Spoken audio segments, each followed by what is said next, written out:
Hello అండి, good evening all. మనం ఈరోజు ప్రత్యుత్పత్తిలో ఆల్రెడీ శాఖీయ ప్రత్యుత్పత్తి, అలైంగిక ప్రత్యుత్పత్తి గురించి మాట్లాడుకున్నాం కదా. ఇప్పుడు వచ్చేసి మనకి లైంగిక ప్రత్యుత్పత్తి మీన్స్ సెక్సువల్ రిప్రొడక్షన్.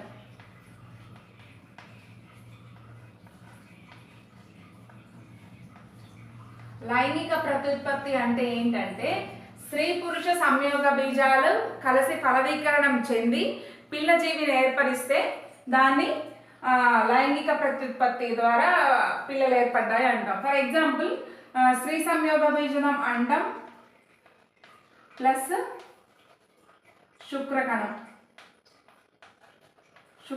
ఈ రెండు ఏమవుతాయి అంటే ఫలదీకరణం చెందుతాయి. ఫలదీకరణం చెంది తర్వాత జైగోట్ ని ఫామ్ చేస్తాయి. జైగోట్ లేదా దీన్నే మనం సంయుక్త బీజం అంటాం. సంయుక్త బీజం ఓకేనా. స్త్రీ పురుష సంయోగ బీజాలు అనేవి అంటే అండం మరియు శుక్రకణం ఈ రెండు ఫలదీకరణం చెంది పిల్ల జీవిని ఏర్పరిస్తే దీన్నే మనం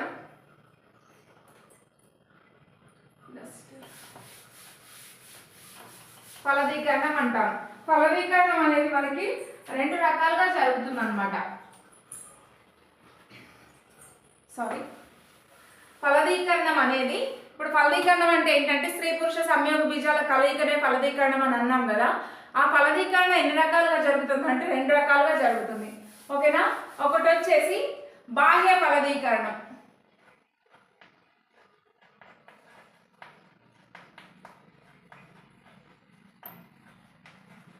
బాహ్య ఫలదీకరణం అంటే ఎక్స్టర్నల్ ఫర్టిలైజేషన్.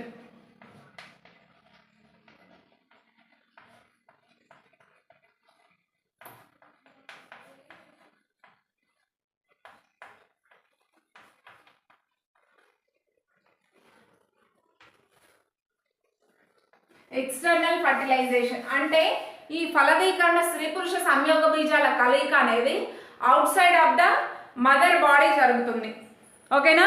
అంటే స్త్రీ జీవి యొక్క బాహ్యంగా జరుగుతుంది, జీవిలో జరగదు ఫలదీకరణం అనేది ఓకేనా. ఇది అండం అనుకోండి ప్లస్ సంయోగ బీజం అండం శుక్రకణం వీటి యొక్క కలయికనే మనం ఫలదీకరణం అన్నాం కదా. ఈ ఫలదీకరణం అనేది మదర్లో కాకుండా బయట జరిగితే దాన్ని మనం బాహ్య ఫలదీకరణం అంటాం. ఫర్ ఎగ్జాంపుల్ వచ్చేసి మనకి కప్ప కానీ ఉభయచరాలు లాంటి కప్పలు కావచ్చు. బాహ్య ఫలదీకరణానికి ఎగ్జాంపుల్స్ ఏంటంటే కప్ప, ఉభయచరాలు అనుకోండి ఓకేనా. ఉభయచరాలు మరియు చేపలు అనేవి బాహ్య ఫలదీకరణం ద్వారా పిల్లల అభివృద్ధిని అనేది చేసుకుంటాయి అన్నమాట. బాహ్య ఫలదీకరణం ఎలా జరుగుతుంది అంటే ఈ చేప కావచ్చు కప్ప కావచ్చు నీటిలో కొన్ని వేల సంఖ్యలో అండాలను విడుదల చేస్తాయి. అవే మగ చేపలు వచ్చేసి శుక్రకణాలని కొన్ని మిలియన్ సంఖ్యలో శుక్రకణాలు అనేవి నీటిలోకి రిలీజ్ చేస్తాయి. అవి నీటిలో కలిసి ఫలదీకరణం చెంది సంయుక్త బీజం ఏర్పరిచి తర్వాత ఆ కప్పలో అయితే టాడ్పోల్ డింపకంగా మారి ఆ తర్వాత ప్రౌఢ కప్పగా మారుతుంది. చేపల్లో అయితే డైరెక్ట్గా చేప పిల్ల వచ్చేస్తుంది ఓకేనా. ఈ విధంగా ఫలదీకరణం చేప కానీ కప్ప కానీ ఫలదీకరణం ఎక్కడ జరుగుతుందంటే నీటిలో జరుగుతుంది. నీటిలో ఫలదీకరణం జరిగి పిల్లలు ఏర్పడతాయి. సో అందుకనే మనం దీన్ని బాహ్య ఫలదీకరణం అంటాం. బాహ్య ఫలదీకరణం లేదా ఎక్స్టర్నల్ ఫర్టిలైజేషన్ అంటే ఏంటి అంటే out side of the women body ఓకేనా. తల్లి యొక్క బాహ్యంగా జరుగుతుంది, తల్లిలో జరగకుండా బయట జరుగుతుంది అనమాట. నెక్స్ట్ వచ్చేసి మనకి అంతర ఫలదీకరణం.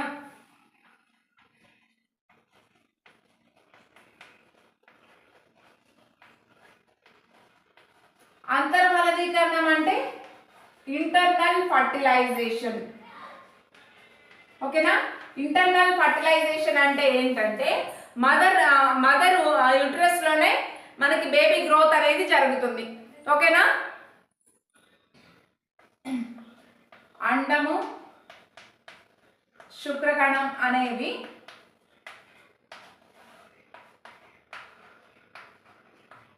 తల్లిలోనే ఫలదీకరణం జరుగుతుంది, తల్లిలోనే ఫలదీకరణం జరుగుతుంది. సో మన బాడీలోనే జరుగుతుంది కాబట్టి ఇంటర్నల్ ఫర్టిలైజేషన్ లేదా అంతర ఫలదీకరణం అంటాం. ఎగ్జాంపుల్స్ వచ్చేసి మ్యాక్సిమం ఆల్ మ్యామిల్స్ అన్నీ కూడా, ఓకేనా, క్షీరదాలు.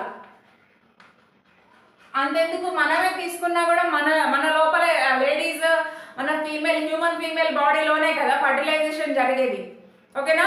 అలా అనమాట. ఫర్టిలైజేషన్ అనేది మా ఫీమేల్ బాడీలో జరిగే దాన్ని ఇంటర్నల్ ఫర్టిలైజేషన్ లేదా అంతర ఫలదీకరణం అంటాము.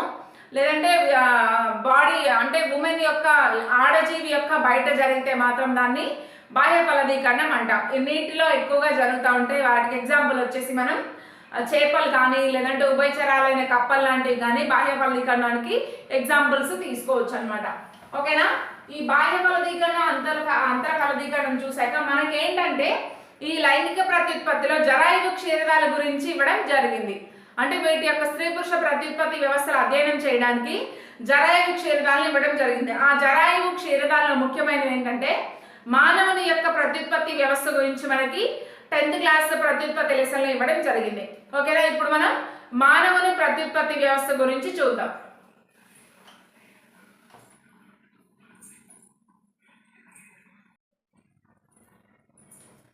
పురుష ప్రత్యుత్పత్తి వ్యవస్థ స్త్రీ ప్రత్యుత్పత్తి వ్యవస్థను గురించి ఇచ్చారు కదా మానవునిలో.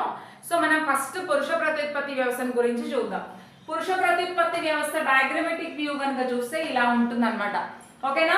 దీనిలో మూత్రాశయం, ఇది వచ్చేసి మనకి మూత్రనాళం, ఇవన్నీ శుక్రవాహికలు, ఓకేనా. పౌరుష గ్రంథి, ఇక్కడ పౌరుష గ్రంథి ఉంటుంది, ఇక్కడ కౌపర్స్ గ్లాండ్ ఉంటుంది, కౌపర్ గ్రంథులు, ఓకేనా. ఇది మేహనం అన్నమాట. ఇది ఎపిడిడైమిస్, ఇలా కనిపిస్తుంది కదా, ఇది వచ్చేసి మనకి ఎపిడిడైమిస్. ఇది వచ్చేసి ముష్కాలు, ఓకేనా. ముష్కాలు కూడా ఒక జత ముష్కాలు ఉంటాయి. ఇది వచ్చేసి ప్రసేకం. ఈ ప్రసేకాన్ని మూత్ర జననేంద్రియ నాళం అని కూడా అంటాం. మూత్ర జననేంద్రియ నాళం అని ఎందుకు అంటామంటే యూరిన్ మరియు స్పెమ్ అనేది అదే ఒకటే రంధ్రం ద్వారా వస్తుంది కాబట్టి దాన్ని మూత్ర జననేంద్రియ నాళం అని కూడా మనం పిలుస్తాం, ఓకేనా. ఇవి శుక్రగ్రాహికలు. పురుష ప్రత్యుత్పత్తి వ్యవస్థ డయాగ్రమాటిక్ వ్యూగా మనకి ఇలా కనిపిస్తుంది అనమాట. ఇప్పుడు టోటల్గా మనం ఇందులో ఉన్న పార్ట్స్ అన్ని ఒక్కొక్క దాని గురించి తెలుసుకుందాం. అంటే శుక్రవాహిక ఏంటి, పౌరుష గ్రంథి ఏంటి, కౌబర్స్ గ్లాండ్ ఏంటి, ముష్కాలు ఏంటి, టెస్టిస్ కానీ ఇవన్నీ మనం వ్యాస్ ఎఫరెన్షియా, వ్యాస్ డిఫరెన్షియా ఇవన్నీ ఇన్ డీటెయిల్గా తెలుసుకుందాం. శుక్రవాహిక, శుక్రనాళం, శుక్రగ్రాహికలు, ఓకేనా. ఇవన్నీ ఒక్కొక్క పార్ట్ గురించి ఒక్కొక్కలా చూద్దాం. మీకు ఏమైనా డౌట్ అనిపిస్తే మనకి వీడియోలో మళ్ళీ వెనక్కి వచ్చి ఈ డయాగ్రామ్ చూడండి, ఓకేనా. డయాగ్రామ్ చూసి నేను చెప్పిన మ్యాటర్ని ఫాలో అవ్వండి. మళ్ళీ ఒకసారి చూసుకోండి డయాగ్రామ్ క్లియర్గా. లేదంటే మీకు ఏమైనా డౌట్ ఉన్నా కూడా మనకి బుక్ దగ్గర పెట్టుకుని ఈ డయాగ్రామ్ చూసుకుంటూ నేను చెప్పిన క్లాస్ వింటే మళ్ళీ నెక్స్ట్ టైం సెకండ్ టైం చదివే పని లేకుండా ఈజీగా గుర్తుండిపోతుంది, ఓకేనా.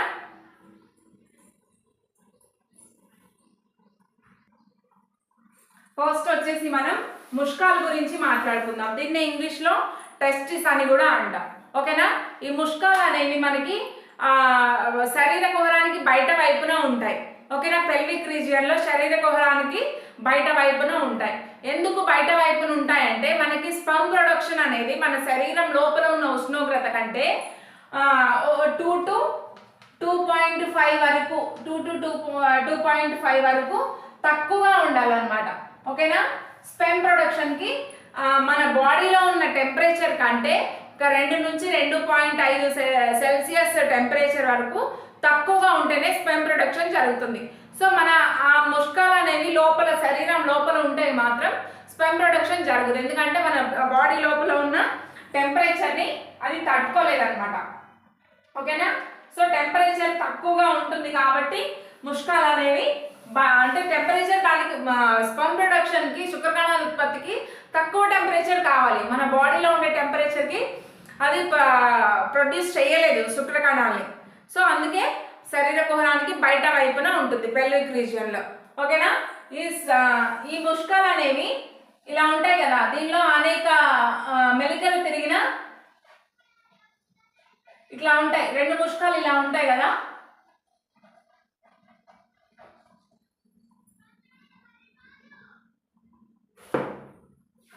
ఈ ముష్కాల్లో ఏంటంటే ఇవన్నీ శుక్రోత్పాదక నాళికలు,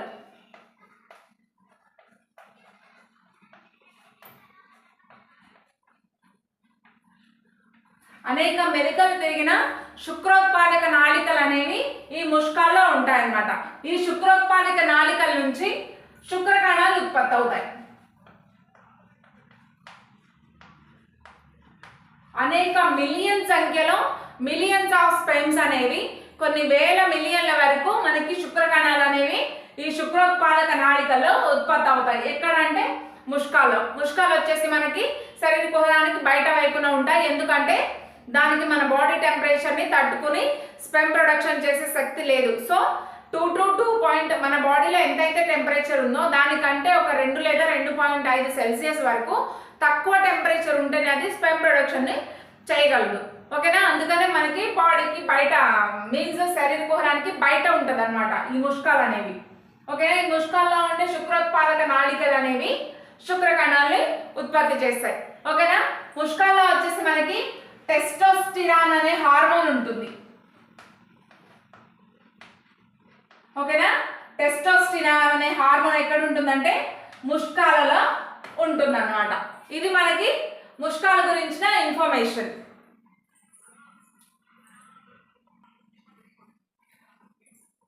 మనకి శుక్రోత్పాదక నాళికల్లో శుక్రకణాలు ఉత్పత్తి అయ్యాయి కదా, ఆ శుక్రోత్పాదక నాళికలు అనేవి ఈ శుక్రనాళికల్లోకి తెరుచుకుంటాయి అన్నమాట. ఈ శుక్రనాళికలు వచ్చేసి ఎపిడిడైమిస్ లోకి తెరుచుకుంటాయి.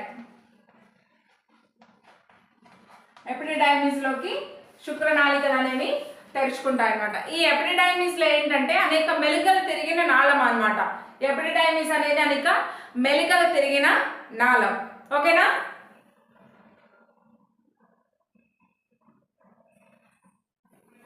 దీనిలో స్పెర్మ్స్ ప్రొడ్యూస్ అయిన స్పెర్మ్స్ ఉన్నాయి కదా శుక్రకణాలు, అవి నిల్వ ఉంటాయి. శుక్రకణాలు నిల్వ ఉండేది ఎక్కడ అంటే ఎపిడిడైమిస్ అని చెప్పాలి.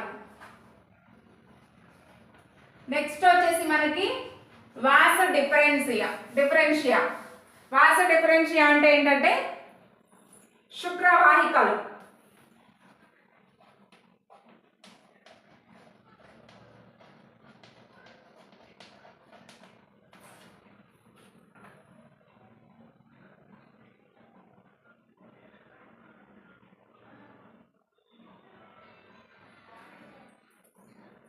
ఈ శుక్రవాహికలు అంటే ఏంటంటే ఎపిడిడైమిస్ స్టార్ట్ అవుతుంది కదా, ఎపిడిడైమిస్ అనేది శుక్రవాహికలోకి ప్రవేశించి మూత్రనాళాన్ని ఒక చుట్టి వస్తుందంట. మూత్రనాళాన్ని చుట్టి వస్తుందంట ఈ శుక్రవాహిక అనేది. ఓకేనా? ఇప్పుడు మనకి స్పెర్మ్ ఎంటర్ అయ్యే వే అడుగుతారు. ఇక్కడ మనకైతే ఇయ్యలేదు 10th క్లాస్లో, ఇంటర్మీడియట్లో ఉంటుందన్నమాట. ఓకేనా? ఫస్ట్ ఏంటంటే మనకి రీటే టెస్టిస్,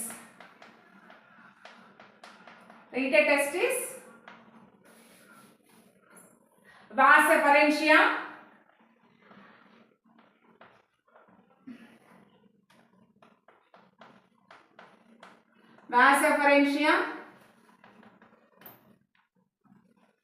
నెక్స్ట్ వచ్చేసి ఎపిడిడైమిస్,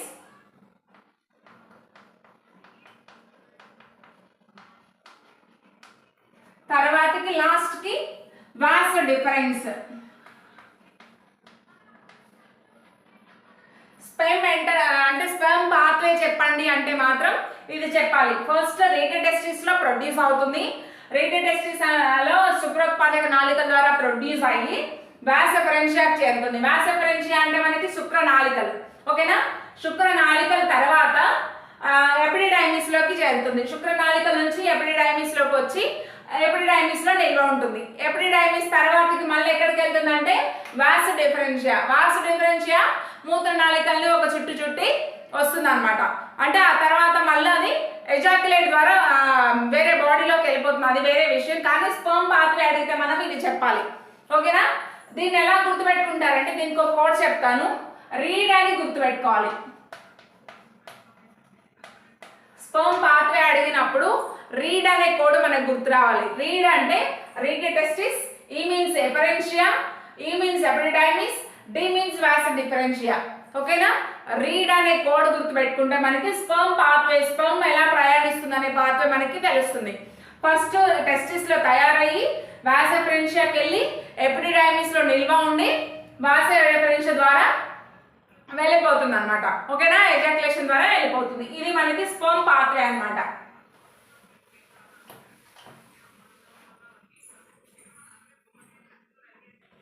నెక్స్ట్ మనకి శుక్రగ్రాహిక అనమాట. ఈ శుక్రగ్రాహికలు అనేవి చిన్న చిన్న నాళం ద్వారా శుక్రవాహికలోకి తెరుచుకుంటాయి. ఆ శుక్రవాహికలో ఏం జరుగుతుందంటే శుక్ర ద్రవాన్ని ఉత్పత్తి చేస్తాయి.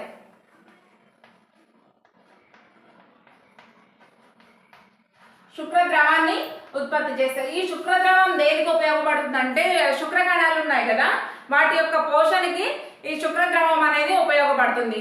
ఓకేనా, అది అంటే ఆ శుక్రద్రవంలో శుక్రకణాలు అనేవి సేఫ్గా ఉంటాయి అన్నమాట. ఓకేనా, ఆ శుక్రద్రవంలో పోషకాలు ఉంటాయి, శుక్రకణాలకు ఉపయోగపడే పోషకాలు, శుక్రగ్రాహికలు.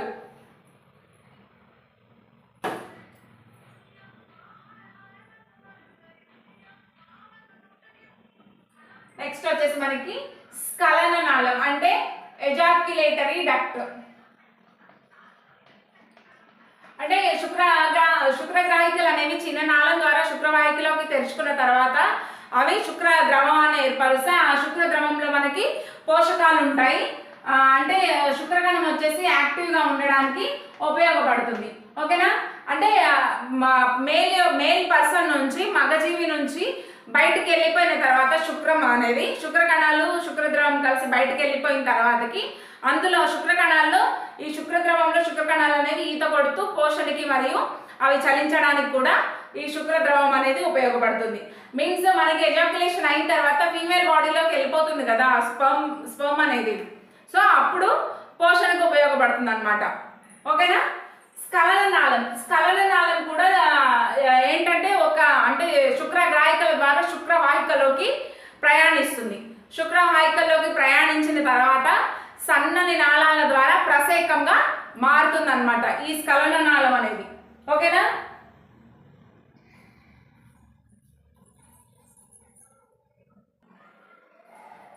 ఇప్పుడు పౌరుష గ్రంథి. ఈ స్ఖలన నాళం ఏంటంటే శుక్రగ్రాహికల నుంచి శుక్రవాహికల్లోకి తెరుచుకొని స్ఖలన నాళంగా మారి ప్రసేకంలోకి తెరుచుకుంటాయి. ఓకేనా, ఈ తర్వాత పౌరుష గ్రంథి ఏంటంటే పౌరుష స్రావంను స్రవిస్తుంది అనమాట.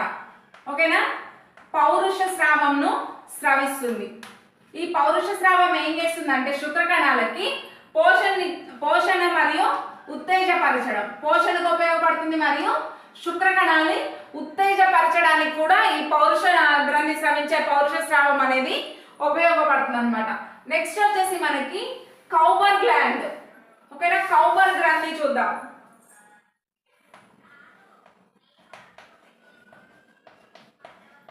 ఈ కౌబర్ గ్రంథి ఏం చేస్తుందంటే మనకి ఇప్పుడు ప్రసేకం ఉంది కదా, ప్రసేకం మీన్స్ యురెత్రా ఉంది కదా, ఆ యురెత్రా అనేది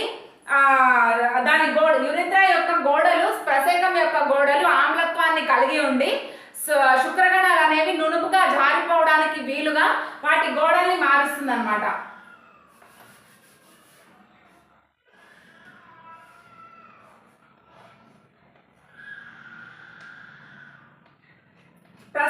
ప్రసేకం యొక్క గోడలు అనేవి ఆమ్లత్వాన్ని కలిగి ఉండకుండా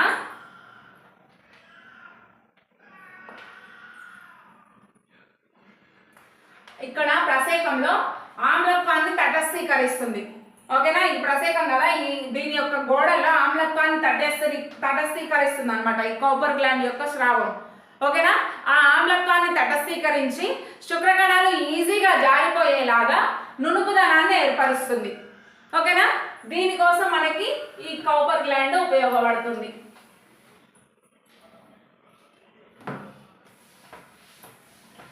నెక్స్ట్ వచ్చేసి ప్రసేకం లేదా యురెత్రా. ఈ ప్రసేకం నుంచి మనకి శుక్రకణాలు అనేవి బయటకు వస్తాయి. శుక్రకణాలు అంటే సెమైనల్ ఫ్లూయిడ్తో పాటు కలిపి శుక్రద్రవం మరియు శుక్రకణాలు అనేవి ఫీమేల్ బాడీలోకి వచ్చేస్తాయి ఎజాక్యులేషన్ ద్వారా. ఓకేనా, అందులో మనకి శుక్రకణాలతో పాటు శుక్రద్రవం కూడా ఉంటుంది. ఆ శుక్రద్రవం ఏం చేస్తుందంటే వీటికి శుక్రకణాలకి పోషణగా మరియు వాటిని ఉత్తేజపరచడానికి ఆ శుక్రద్రవం అనేది ఉపయోగపడుతుంది అనమాట. ఓకేనా, ఈ ప్రసేకం నుంచి మూత్రం మరియు శుక్రకణాలు, శుక్రం రెండు వస్తాయి. సో అందుకే దీన్ని మనం మూత్ర జననేంద్రియ నాళం అంటాం.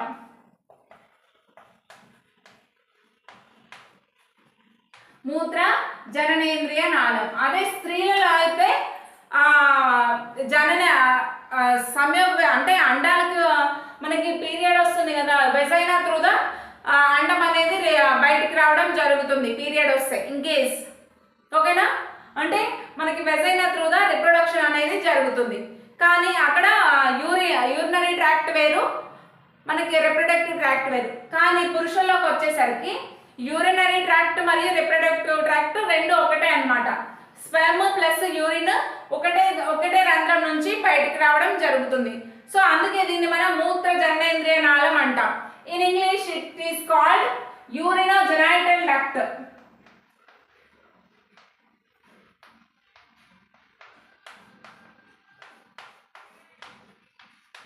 యూరినోజెనైటల్ డక్ట్ అని కూడా అంటాం. ఓకేనా, ఇప్పుడు మనం స్పర్మ్ గురించి చూద్దాం. బయటకు వచ్చిన ఫీమేల్ బాడీలోకి వచ్చిన స్పర్మ్ అనేది ఉంది కదా, ఆ స్పర్మ్ గురించి చూద్దాం.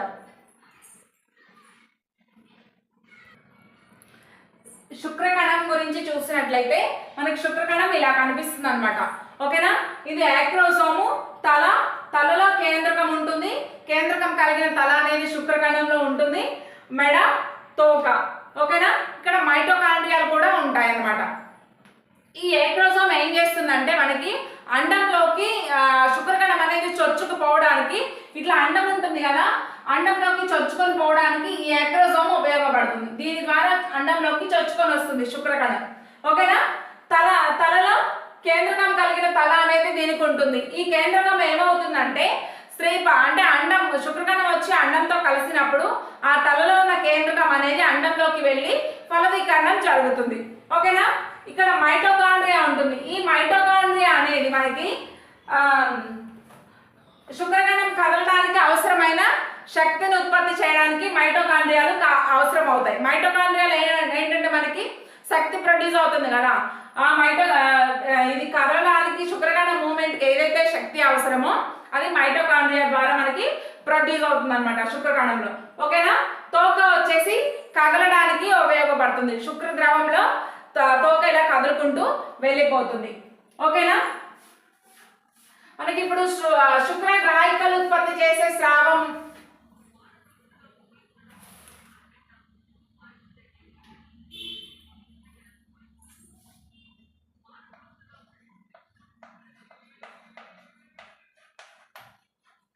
శుక్రగ్రాహికలు ప్లస్ పౌరుష గ్రంథి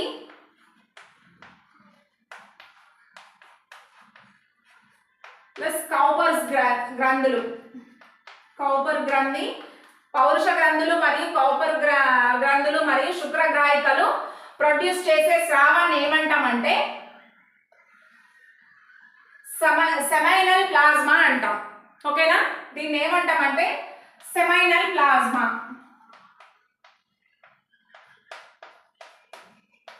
శుక్రకణాలు ఈ సెమైనల్ ప్లాజ్మాలో తేలుతూ ఉంటాయి. ఓకేనా, ఈ సెమైనల్ ప్లాజ్మాలో శుక్రము మరియు శుక్ర ద్రవం అనేవి ఉంటాయి. శుక్రకణాలు ఇందులోనే ఉంటాయి అన్నమాట.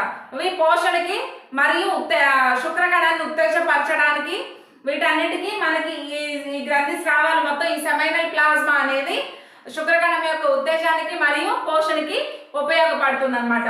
ఓకేనా, ఏది అంటే శుక్రగ్రాహికలు ఉత్పత్తి చేసే స్రావం మరియు కౌపర్ గ్లాండ్స్ ఉత్పత్తి చేసే స్రావం, ఇంకా పౌరుష గ్రంథులు ఉత్పత్తి చేసే స్రావం. ఓకేనా, ఫర్ ఎగ్జాంపుల్ మనకి హ్యూమన్ మేల్లో ప్రొడ్యూస్ అయ్యే శుక్రకణాలు 100% అనుకో, అందులో 60% వచ్చేసి మనకి సరైన ఆకారం, సరైన పరిమాణం కలిగి ఉండి హెల్తీగా ఉంటాయన్నమాట. ఓకేనా, ఒక 40% వచ్చేసి అన్హెల్దీ కండిషన్లో సరైన ఆకారం లేకుండా సరైన పరిమాణం లేకుండా ఉంటాయి. ఈ ఓన్లీ 60% నుంచి మాత్రమే మనకి ఫలదీకరణం జరిగి బేబీ అనేది రావడం జరుగుతుంది. ఓకేనా, ఈ 40% నుంచి మనకి ఎటువంటి ఉపయోగం లేదు. మనకి మానవుని యొక్క మగజీవులలో వచ్చేసి అంటే బాయ్స్లో వచ్చేసి 13 years నుంచి 14 లోపు 13 or 14 లోపు శుక్రకణాల యొక్క ప్రొడక్షన్ అనేది స్టార్ట్ అవుతుంది. టిల్ వాళ్ళ ముసలే అంటే ఓల్డ్ ఏజ్లో కూడా శుక్రకణాలు అనేవి ప్రొడ్యూస్ అవుతూనే ఉంటాయి. ఫర్ ఎగ్జాంపుల్ మనకి ఫీమేల్స్ తీసుకున్నాం అనుకోండి, 45 లేదా 50 అట్లా ఆ ఏజ్కి వచ్చేసరికి మెనోపాజ్ వస్తుంది, అంటే అండాల ఉత్పత్తి పూర్తిగా ఆగిపోతుంది అనమాట. కానీ పురుషుల్లో అలా కాదు, అంటే వాళ్ళు చనిపోయే వరకు కూడా శుక్రకణాల ఉత్పత్తి అనేది జరుగుతూనే ఉంటుంది. టిల్ డెత్ వరకు కూడా శుక్రకణాల ఉత్పత్తి అనేది జరుగుతుంది. కానీ ఆరోగ్యవంతమైన స్పెర్మ్స్ ఉండకపోవచ్చు, మేబీ కౌంట్ కూడా తక్కువ ఉండొచ్చు, అంటే శుక్రకణాల యొక్క సంఖ్య కూడా తక్కువై ఉండొచ్చు, కానీ ప్రొడక్షన్ అయితే మాత్రం జరుగుతూనే ఉంటుంది ఓల్డ్ ఏజ్లో కూడా. ఓకేనా? ఈ విధంగా మనకి పురుష ప్రత్యుత్పత్తి వ్యవస్థ అనేది ఉంటుంది. ఇప్పుడు వచ్చేసి మనం స్త్రీ ప్రత్యుత్పత్తి వ్యవస్థ గురించి చూద్దాం.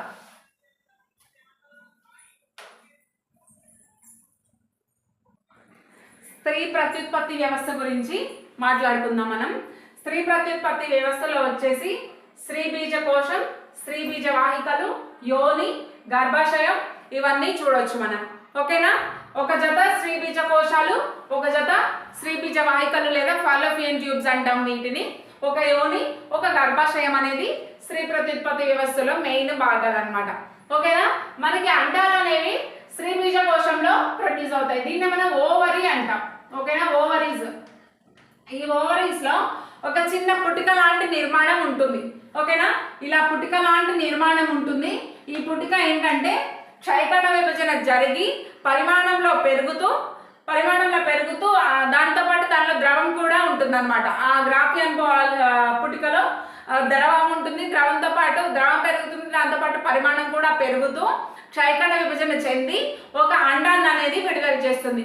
ప్రతి నెల ఒక అండం మాత్రమే రిలీజ్ అవుతుంది. అదే మనకి మేల్స్లో అయితే, మగజీవుల్లో అయితే కొన్ని మిలియన్స్ ఆఫ్ స్పెర్మ్స్ అనేవి ప్రొడ్యూస్ అవుతాయి. కానీ ఎవ్రీ మంత్ ఒక అండం మాత్రమే మనకి స్త్రీ జీవిలో ఉత్పత్తి అవుతుంది అనమాట. ఓకేనా? ఈ గ్రాఫియన్ పుటికలు అనేవి క్షయకణ విభజన చెంది మనకి అండాన్ని రిలీజ్ చేస్తాయి. ఓకేనా? ఈ రిలీజ్ అయిన అండం అనేది ఏంటంటే గరాటు ఆకారంలో ఉన్న ఫింగర్ లైక్ ప్రొజెక్షన్స్ ద్వారా ఇట్లా ఉన్నాయి ఇక్కడ. ఈ ఫింగర్ లైక్ ప్రొజెక్షన్స్ లాంటి నిర్మాణం ద్వారా ఇవి అండాన్ని తీసుకొని ఫాలోపియన్ నాళంలోకి వెళ్తుంది. ఓకేనా? ఈ అండం అనేది ఫాలోపియన్ నాళంలోకి లాగేస్తుంటాయి. అండం అనేది చలించలేదు, దానికి చలించే స్థితి లేదు.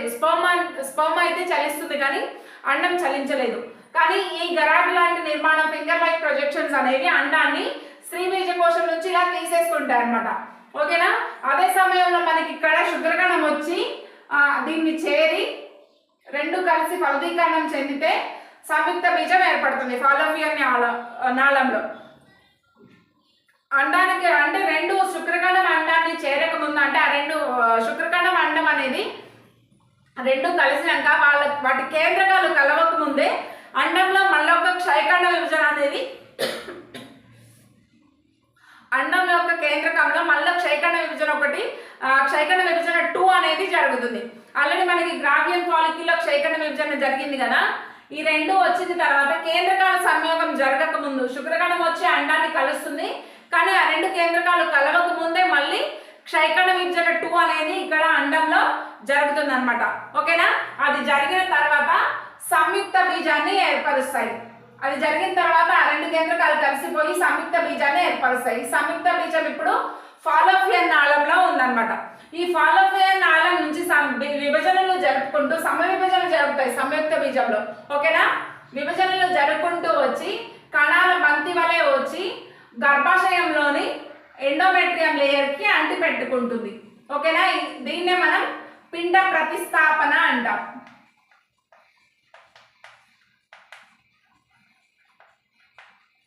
పిండ ప్రతిస్థాపన లేదా ఇంప్లాంటేషన్ అంటాం. గర్భసంచి యొక్క ఎండోమెట్రియం లేయర్కి ఆ జైగోట్ అనేక విభజనలు చెందిన జైగోట్ అనేది వచ్చి గర్భాశయంలోని ఎండోమెట్రియం లేయర్కి అతుక్కోవడాన్ని పిండ ప్రతిస్థాపన అంటాం. ఈ గర్భాశయం అనేది ఎలా ఉంటుందంటే రివర్స్ పడ్డ పియర్ షేప్లో ఉంటుంది దాని ఆకారం. ఓకేనా?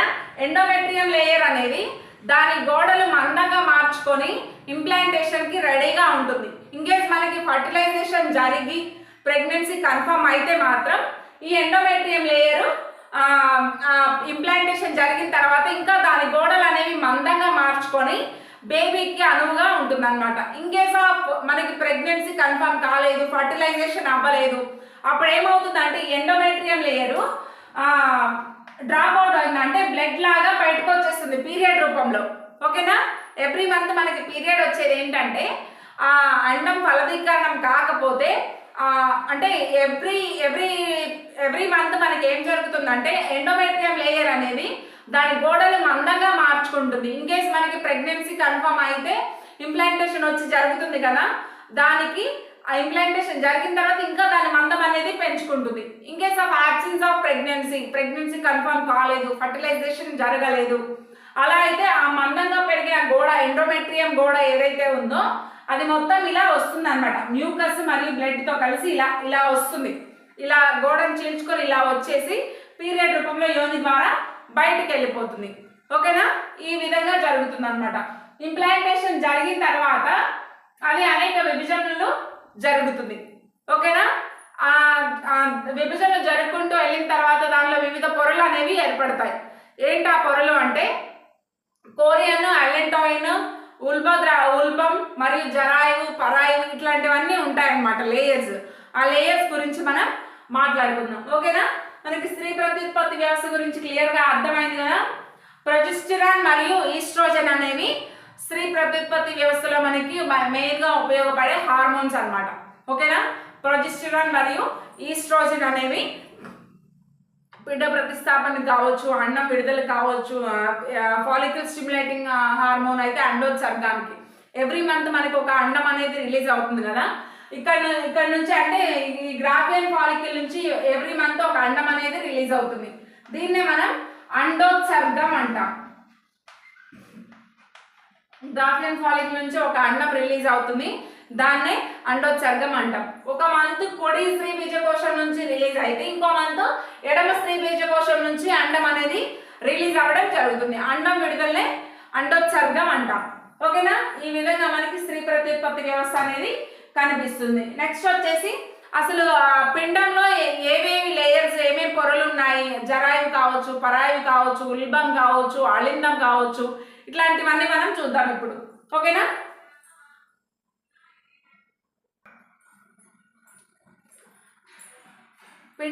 పిండాన్ని ఆవరించి ఉన్న పొరల గురించి చూద్దాం ఇప్పుడు. ఫస్ట్ ఏంటంటే మనకి పరాయువు అనే లేయర్ ఉంటుంది. ఇది వచ్చేసి పిండానికి బాహ్యంగా ఉన్న పొర అనమాట.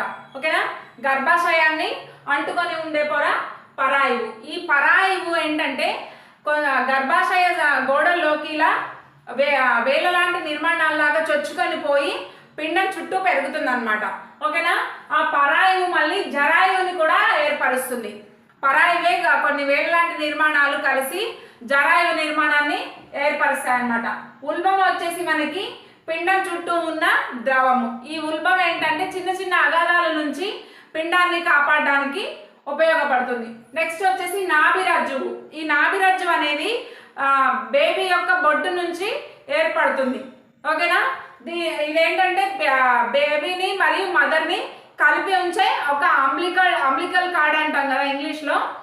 దీన్నే ఈ నాభిరజ్జువు వచ్చేసి బేబీ నుంచి మదర్కి, మదర్ నుంచి బేబీకి అనేది ఆహార పదార్థాల రవాణా కావచ్చు,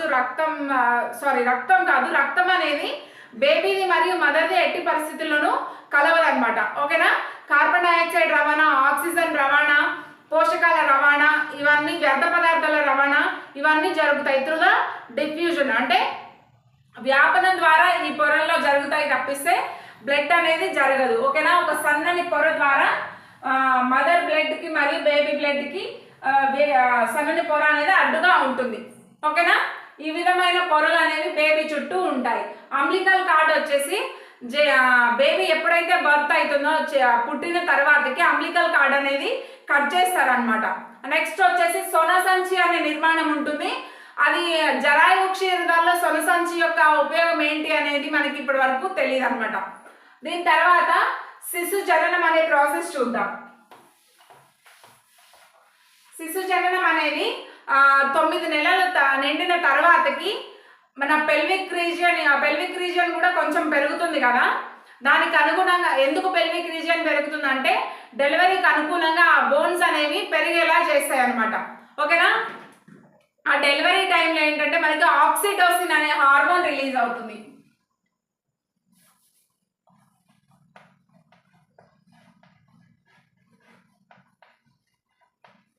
ఆక్సిటోసిన్ అనే హార్మోన్ ఏం చేస్తుంది అంటే మజిల్ కాంట్రాక్షన్ చేస్తుంది. ఓకేనా, కాంట్రాక్షన్ మీన్స్ కొంచెం ఎలాబరేట్ చేస్తుంది అనమాట. ఎందుకు అంటే బేబీ బయటకు వచ్చేదానికి వీలుగా. 9 months మొత్తం కూడా బేబీ ఎటైనా తిరుగుతుంది. 9 months వచ్చే వరకు వచ్చేసి బేబీ హెడ్ అనేది యోనికి దగ్గరలో వస్తుంది అనమాట. అంటే కిందకి ఇలా తిరుగుతుంది, రివర్స్ గా ఉంటుంది. ఇన్కేస్ మనకి కాళ్ళు ముందుగా యోని దగ్గరలో ఉన్నాయనుకో డెలివరీ కష్టం అవుతుంది. అందుకనే తల మ్యాక్సిమం 99% తల వరకు ఉంటుంది యోని సైడ్. ఏదో ఒక 2-3 కేసెస్లో మాత్రం కాళ్ళు వస్తాయి ముందు బయటకి. ఓకేనా, అవి రేర్ కేసెస్ అనమాట. మ్యాక్సిమం తలనే బయటకు వస్తుంది. గర్భం ధరించిన తర్వాత 3 నెలల తర్వాత నుంచి దాన్ని భ్రూణం అంటాం. భ్రూణం ఆఫ్టర్ 3 months మనకి ప్రెగ్నెన్సీ కన్ఫర్మ్ అయిన 3 months తర్వాతకి భ్రూణం లేదా ఫీటస్ అని పిలుస్తారు. ఓకేనా, ఫీటస్ అంటారు. మానవుని యొక్క గర్భావధి కాలం వచ్చేసి 280 రోజులు లేదా 9 నెలలు. 9 నెలలు, దీన్నే మానవుని యొక్క గర్భావధి కాలం అంటారు. ఓకేనా, డెలివరీ ఎలా అవుతుంది, ఆ డెలివరీ పెయిన్స్ ఎలా వస్తున్నాయి, డెలివరీ పెయిన్స్కి కారణం ఏంటి, అసలు బేబీ బయటకు ఎలా వస్తుంది అంటే దాన్ని ప్రమోట్ చేసే కారకాలు ఏమున్నాయి డెలివరీ పెయిన్స్ని, ఇవన్నీ మనకి అసలు ఇప్పటి వరకు కూడా శాస్త్రవేత్తలకు అంతుపట్టని విషయాలన్నమాట. అంటే డెలివరీ పెయిన్స్ రావడం, ఆ పెయిన్స్ రావడానికి అసలు ఏది ప్రమోట్ చేస్తుంది, ఇవన్నీ మనకి ఇంతవరకు శాస్త్రవేత్తలు ఎన్ని ప్రయోగాలు చేసినా దాన్ని మాత్రం కనుగొనలేదన్నమాట. ఓకేనా, ఒక బేబీకి మదర్ డెలివరీ అంటే నార్మల్ డెలివరీ ద్వారా పెయిన్స్ ద్వారా జన్మనిస్తే అది ఆ తల్లికి పునర్జన్మనిచ్చినట్టు అంట. అంత పెయిన్ భరిస్తుంది. అంటే మన 90 decibels కంటే ఎక్కువ పెయిన్ని భరిస్తుంది అనమాట మదరు. ఓకేనా, ఇంకా ఏంటి, గర్భావధి కాలం చూసాము. 3 months తర్వాత మనం భ్రూణం లేదా ఫీటస్ అని అంటాం. ఓకేనా, సొన సంచి యొక్క ఉపయోగం అనేది జరాయువు క్షీరదాల్లో అంతగా తెలీదు. పరాయువు, జరాయువు, ఉల్బం, అలిందం. ఓకేనా, ఇవన్నీ చూసాం కదా.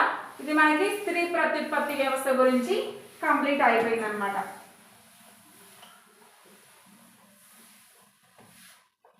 ఇంకా జననాంతరం ఏం జరుగుతుందంటే వన్స్ మనకి గర్భావధి కాలం చివరి దశలో అంటే డెలివరీ ఇంకొన్ని డేస్లో అవుతుందనగా మ్యామరీ గ్లాండ్స్ నుంచి ఒక శోషరసం లాంటి రసం అనేది దానిలో ప్రొడ్యూస్ అవుతుంది. ఓకేనా, మ్యామరీ గ్లాండ్స్లో అంటే బేబీ పుట్టిన తర్వాతకి మదర్ యొక్క బ్రెస్ట్ సక్ చేయడం ద్వారా పాలు అనేవి బయటకు వస్తాయి కదా, దాన్ని మనం కొలెస్ట్రాల్ అంటాం. కొలెస్ట్రాల్ లేదా ముర్రుపాలు అంటాం. ఈ ముర్రుపాలు తాగించడం వల్ల బేబీకి ఇమ్యూన్ పవర్ ఎక్కువగా ఉంటుంది. అంటే ఏ వ్యాధులు వచ్చినా తట్టుకోగలిగే శక్తి ఎక్కువగా ఉంటుంది. అందుకనే బేబీ పుట్టిన తర్వాత ఫస్ట్ తల్లి యొక్క ముర్రుపాలు అనేవి తాగించాలి. డబ్బా పాలు, ఫార్ములా మిల్క్ ఇట్లాంటివన్నీ తాపించకూడదు. మనకి డాక్టర్స్ ఇప్పుడు ఏం చెప్తున్నారంటే మ్యాక్సిమం సిజేరియన్ అవుతుంది కదా, ఆ సిజేరియన్ అయింది కాబట్టి మీకు మెడిసిన్ మీన్స్ ఎనస్థీషియా ఇచ్చాం కాబట్టి మీ పాలు ఇవ్వకండి, మదర్ మిల్క్ ఇవ్వకండి, ఫార్ములా మిల్కే ఇవ్వండి అని సజెస్ట్ చేస్తున్నారు. కానీ అది ఫార్ములా మిల్క్ అనేది అంత మంచిది కాదు. ముర్రు పాలు ఇవ్వడమే చాలా మంచిది బేబీ హెల్త్కి. అంటే ఇన్ ఫ్యూచర్లో ఎన్ని డిసీజెస్ వచ్చినా కూడా ఈ ఇంపాక్ట్ అనేది ఉంటుంది. ముర్రుపాలు తాగని పిల్లలకి యాంటీబాడీస్, యాంటీజెన్స్ ఫైట్ చేసేవి ఉంటాయి కదా మన బాడీలో, బ్లడ్లో. ఓకేనా, వాటిలో డిఫరెన్సెస్ అనేవి వస్తాయన్నమాట. ఫారెన్ బాడీస్ అనేవి మనల్ని అటాక్ చేసినప్పుడు మనం తట్టుకోగలిగే శక్తి అనేది తక్కువగా ఉంటుంది. ముర్రుపాలు తాగని వాళ్ళలో, ముర్రుపాలు తాగే వాళ్ళలో అయితే ఇమ్యూన్ పవర్ అనేది ఎక్కువగా ఉంటుంది. ఓకేనా, కంపల్సరీ బేబీకి ముర్రుపాలు అనేవి తాగించాలన్నమాట. ఇంకా లైంగిక ప్రత్యుత్పత్తి గురించి మనం మాట్లాడుకున్నట్లయితే లైంగిక ప్రత్యుత్పత్తికి ఉన్న కొన్ని ఫ్లెక్సిబిలిటీస్ అంటే కొన్ని కంపేర్డ్ అలైంగిక ప్రత్యుత్పత్తి, లైంగిక ప్రత్యుత్పత్తిని పోలిస్తే ఏంటంటే ఈ అలైంగిక ప్రత్యుత్పత్తిలో పోలిస్తే ఒకే జనక జీవి ఉంటుంది కాబట్టి ఆ జనక జీవి పోలికలు మాత్రమే వస్తాయి. ఏ జీవి ద్వారా పిల్లలు ప్రొడ్యూస్ అయ్యారో అదే పోలికలు వస్తాయి. లైంగిక ప్రత్యుత్పత్తిలో మీన్స్ సెక్సువల్ రిప్రొడక్షన్లో వచ్చేసి మనకి మేల్ ఫీమేల్ ఇద్దరు ఉంటారు కాబట్టి రెండింటి పోలికలు వస్తాయి. మరియు జీన్స్ కూడా రెండింటి తరపు నుంచి మేల్ ఫీమేల్ తరపు నుంచి వస్తాయన్నమాట. రోగ నిరోధక శక్తి కూడా ఎక్కువగా ఉంటుంది. ఓకేనా? ఇలాంటి ఫ్లెక్సిబిలిటీస్ అన్ని లైంగిక ప్రత్యుత్పత్తిలో ఉన్నాయన్నమాట.